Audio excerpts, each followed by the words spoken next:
Hello and welcome to another episode of Limitless, where we are making the impossible possible. I have my cat Patrick in the background with me today, so if you can hear what sounds like a car engine purring in the background today, that's who is joining us.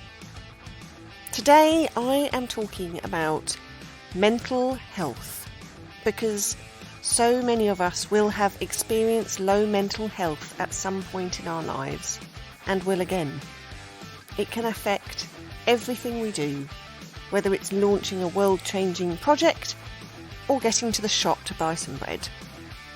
Mental health can feel completely all-encompassing at times, so today's episode is to remind you that the reason we feel this way is in the design of our brains, and that there is a way out of the other side.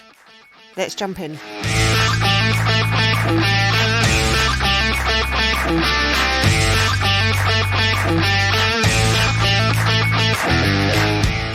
So I thought I would tell you a very personal story today. I started suffering outwardly with depression and anxiety when I was 17.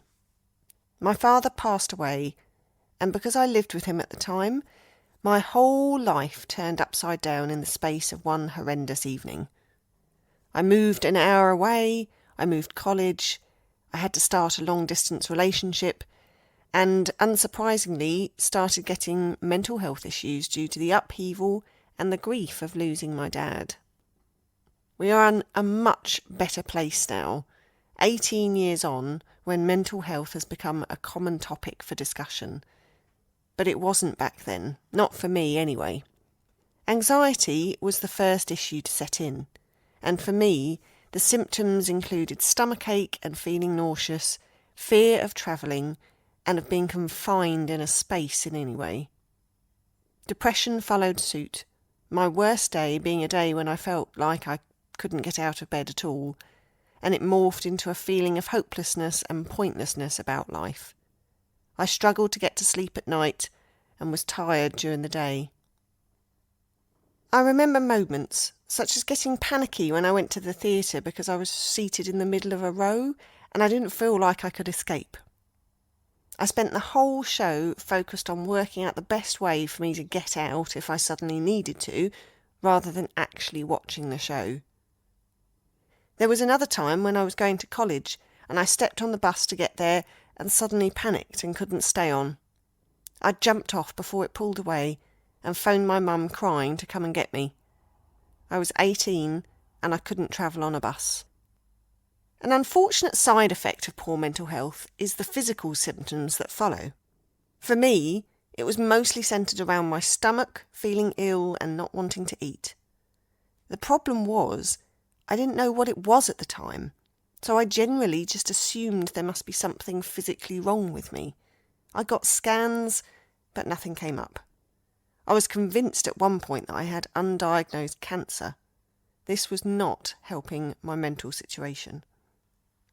And the worst bit of poor mental health, or certainly this was true for me at the time, was feeling so alone. No one could come inside my head with me. Sometimes I felt like I was in a weird bubble where the world was going on around me and I was suffering on my own. And I did suffer for a long time on my own, not telling anyone how I was really feeling for fear of, I don't know really, maybe worrying them all unnecessarily or possibly making it more real. To be honest, most of the time I didn't see this bundle of things as being something I could name. I didn't know what anxiety or depression or mental ill health was, really. And then I hit a turning point when I read a book called The Anxiety and Phobia Workbook by Edmund J. Bourne. I can't remember how I found out about it, but then I must have started to consider that this thing, this collection of symptoms I was experiencing, was anxiety. I remember reading the first page where the author described anxiety symptoms and thinking, this guy could see inside my head. For the first time, I was not alone. I realised that this was something that was common enough that someone had written a book about it. And as I went on, my second realisation, which I see now is probably what brought me to where I am now, was that this collection of symptoms that I was experiencing was actually all caused by my brain. Certain chemicals were shooting around in there, and my brain was turning these teeny tiny chemical messages into physical symptoms, feelings, and emotions. I couldn't tell you why at the time, but this brought me such comfort. To know this wasn't some terrifying unknown, I wasn't going crazy, but it was something that other people experienced, scientists were aware of, and there was an explanation for it all. There wasn't an overnight cure, but it certainly started me on the road to recovery. The thing with mental ill health is, we're programmed to think that the responses we feel mean we are in some way broken or need fixing. Not feeling happy to leave the house or having a panic attack about going into a supermarket means we're never going to change and our life will be forever overruled by these all-encompassing restrictions. Or we think that we're completely on our own and everyone else looks happy enough, so why can't we be? I'm still not entirely sure why some people have more severe reactions to certain things than others, but what I do know, and I can talk about this from experience, is there is absolutely no doubt in my mind that these reactions can be altered. I no longer fear travelling on public transport, or going out into crowded places, or going to the supermarket. I do have days where I feel depression or anxiety settling in, but it tends to be short-lived, and I get up the next day and I notice the feeling isn't there anymore. Whilst it may feel completely the opposite, mental health issues are actually a form of self-defence for our brains. They are a way to take something that we see as dangerous and try and keep us safe.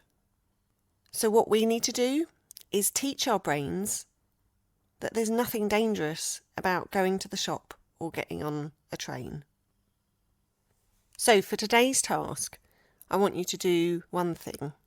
Whatever mental health issue you have, I want you to spend a little bit of time trying to understand it and get to know it. It may feel like it completely rules your life and the last thing you want to do is focus on it.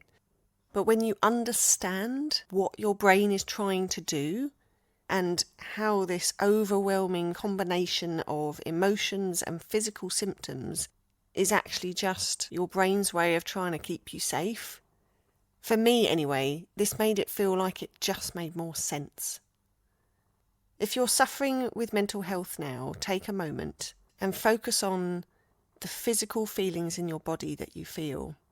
And list them, write them down on a piece of paper. Then write down the thoughts that you are having. This might be something about yourself, it might be fears about the world or about other people. Just list them down, no judgment. Now look at that list and know all of these thoughts and all of these physical symptoms are created by chemicals in your brain. I'm not proposing an instant cure for mental health issues here, but if you're anything like me and you love understanding how the brain works, I would highly recommend that you read about some of the mental health issues and how the function of the brain creates them. Also, if you are suffering from mental health issues, go and get some help. I know this can feel like the absolute opposite thing of what you want to do, but however you do it, whether you speak to your doctor, whether you go somewhere online, whether you speak to a friend or tap into something in your workplace, it is not something that you have to suffer with. Having been a sufferer myself, my world is in such a better place now that I understand my mental health.